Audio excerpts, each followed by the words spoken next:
एक दिन वे सोए हुए थे तो लक्ष्मी फिर आए। जब लक्ष्मी ने उनसे कुछ भी मांगने को कहा तो वे बोले, आपकी कृपा से मेरे पास सब कुछ है। फिर भी आप अगर देना ही चाहती हैं तो मेरे पूरे राज्य में धन की वर्षा कर दें और मेरी प्रजा को किसी चीज़ की कमी न रहने दें। सुबह उठकर उन्हें पता चला कि सारे राज्य में धन वर्षा हुई है और लोग वर्षा वाला धन राजा को सौंप देना चाहते हैं।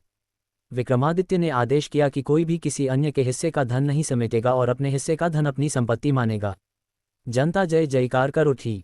इतना कहते ही पुतली लीलावती बोली, बोलो राजन, क्या इस कथा के बाद तुम इस सिंहासन के योग्य अपने आप को पाते हो? राजा भोज निराश हो गए और अपने कक्ष में लौट गए। अगले दिन राजा को रोका छठी पुतली रविभामा ने। छठी पुतली रविभामा की कहानी। राजा भोज किसी भी सूरत में सिंहासन पर बैठने का मोह छोड़ नहीं पा रहे थे। छठे दिन फिर वे राजसी वैभव के साथ तैयार थे बैठने के लिए। तभी छठी पुतली रविभामा ने उन्हें रोक दिया, सुनो राजन, ये सिंहासन परम प्रतापी राजा विक्रमादित्य का है। एक दिन विक्रमादित्य क्षिप्रा नदी के तट पर बने हुए अपने महल से प्राकृतिक सौंदर्य को निहार रहे थे।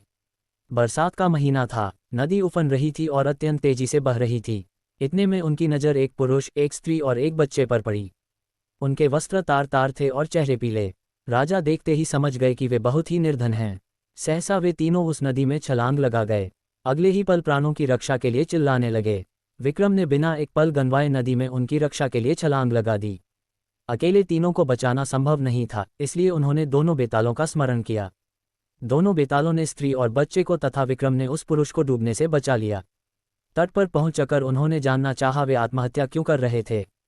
पुरुष ने बताया कि वह उन्हीं के राज्य का एक अत्यंत निर्धन ब्राह्मण है जो अपनी दरिद्रता से तंग आकर जान देना चाहता है। वह अपनी बीवी तथा बच्चे को भूख से मरता हुआ नहीं देख सकता और आत्महत्या के सिवा उन्हें अपनी समस्या का कोई अंत नहीं नजर आता। इस राज्य के लोग इतने आत्मनिर्भर है कि सारा काम खुद ही करते हैं, इसलिए उसे कोई रोजगार भी नहीं देता। राजा विक्रम ने ब्राह्मण से कहा कि वह उनके अतिथिशाला में जब तक चाहे अपने परिवार के साथ रह सकता है, उसकी हर जरूरत पूरी की जाएगी। ब्राह्मण ने कहा कि रहने में तो कोई हर्ज नहीं है, लेकिन उसे डर है कि कुछ समय बाद आतिथ्य में कमी आ जाएगी और उसे अपमानित होकर जाना पड़ेगा। राजा विक्रम ने उसे विश्वास दिलाया कि ऐसी कोई बात नहीं होगी और उसे भगवान समझकर उसके साथ हमेशा अच्छा बर्ताव किया जाएगा। विक्रम के इस तरह विश्वास दिलाने पर ब्राह्मण परिवार अतिथिशाला में आकर रहने लगा। उसकी देखरेख के लिए नौकर चाकर नियुक्त कर दिए गए।